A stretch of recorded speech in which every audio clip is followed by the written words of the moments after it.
All right, ready to dive into something interesting. I'm game. What are we diving into today? Well, we're going to get into okay. Okay.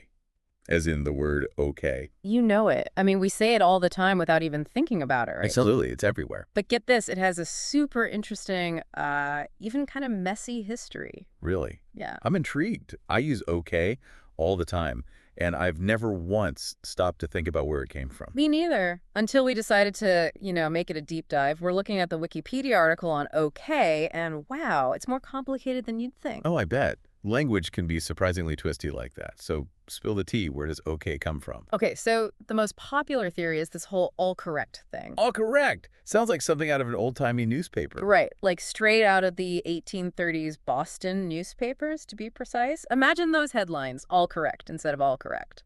I kind of love it. It's funny to think about how language changes so much. I know, right? And get this, back then, everyone was obsessed with acronyms and abbreviations, shortening everything. Oh, yeah, like OFM for our first men. I read that somewhere. Exactly. Or NG for no-go. So all correct totally fits in, right? Makes total sense. It captures that whole cultural moment. So it's like this trendy slang. But how did it go from, like, Boston newspapers to, well, everywhere? Well, this is where things get even more interesting. The 1840 U.S. presidential election might be the reason OK really took off. Wait, seriously, what does politics have to do with okay? So President Martin Van Buren was running for re-election, right? Yeah. His nickname was Old Kinderhook, get it? Okay. Okay, I see where you're going with this. His supporters created the OK Club, and bam, vote for OK was everywhere. Wow, it's like a 19th century campaign slogan gone viral. That's amazing. But I think I remember reading something else about the word okay. Something about, was it the Choctaw language? You're right. For a long time, the leading theory was that okay came from the Choctaw word okay. It was even in early dictionaries as the most likely origin. Really? I had no idea. So what happened? If dictionaries said so, it must be true, right? Well, not always. Things get a little tricky here. Because even with etymology, sometimes new evidence pops up. A linguistic mystery. I'm hooked. Tell me more. So back in the 1960s, a linguist named Alan Walker Reed, he dug deep into the history of okay, like really deep. Okay, what did he find?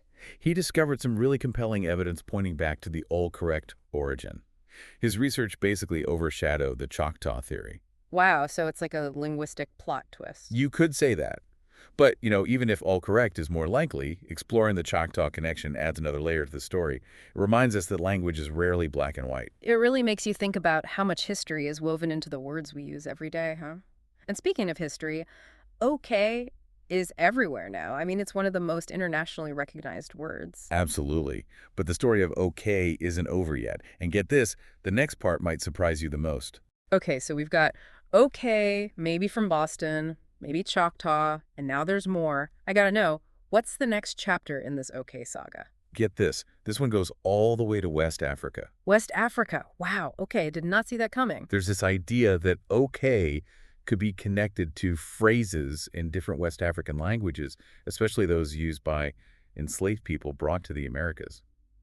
Yeah, that makes you think about the impact and the influence of all these cultures coming together, even in really tough circumstances. Absolutely. And it really challenges us to think about how language might have been shaped by people whose voices weren't always heard. Mm. Their phrases carrying so much history, becoming a part of everyday language. Mm. It's pretty incredible when you think about it. Yeah, it really shows how language and history are all tangled up together, right? Yeah. But speaking of going global, okay really is everywhere. How did two little letters become so universal? That's the thing about okay. It's simple. And that simplicity is what makes it work across languages. You're right. It's like no matter where you go, everyone gets it. Okay. It means things are good. We agree. Exactly. And it can be casual. It can be enthusiastic. It can even be a way to just, like, brush something off. You know what I mean? Totally. It's like the Swiss Army knife of words. Always useful, always adaptable. And then there's the hand gesture. Is that connected to the word, or is that a whole other story? That's a great question. And to be honest, it's kind of a mystery. Like, where'd that hand gesture come from? Nobody really knows for sure. Some think it might go back to ancient times. Others say it's from 19th century America. Wow, so we've got mysteries on top of mysteries. Even the gesture has its own history. Right. And the gesture itself has different meanings in different cultures. which is fascinating. Yeah, I've heard it can even be offensive in some places, right? That's right.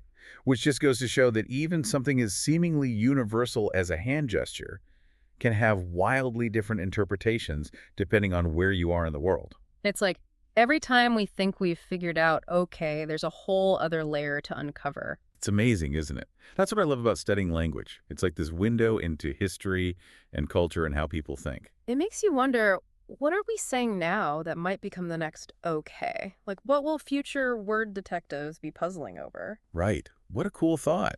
It shows how dynamic language is, always changing and evolving right under our noses. I know we're looking at the history of okay, but it really makes you think about the future of language, too. Absolutely. Okay shows us that even the simplest expressions have these incredible stories, and they reflect bigger changes happening in culture and technology and how we communicate. I know I'm never going to look at okay the same way again. It's like this tiny word with a whole world behind it. I totally agree. And that feeling of discovery is what makes it so fun to explore these things, don't you think? Definitely. So now that we've really dug into okay, what stands out to you as the biggest takeaway from all this? Honestly, the thing that really blows my mind is how okay has like traveled through time, picking up all these stories and controversies along the way.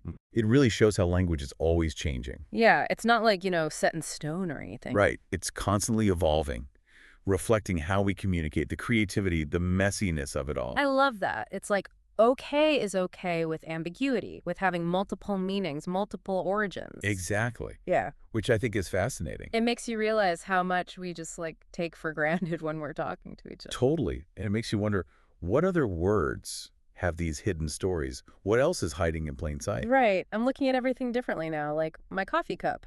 Huh. What's your story, huh? All right. It's like, okay is giving us permission to question everything, to look deeper. It's about cultivating a sense of wonder, I think, for language and, well, for everything. I love that.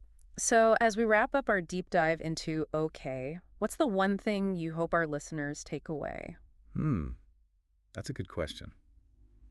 I think it's this. The next time you say okay, really think about it, even for just a second. Okay, I can do that. It's a tiny word, but it has this huge story, this incredible journey. It reminds us that language is like alive. It's Yeah. always changing and growing. Exactly. So next time you're saying, okay, remember, you're not just using a word, you're tapping into this whole history, this cultural tapestry. Well said. And on that note, that's our deep dive on the amazing world of okay. Until next time, everyone, keep those language questions coming.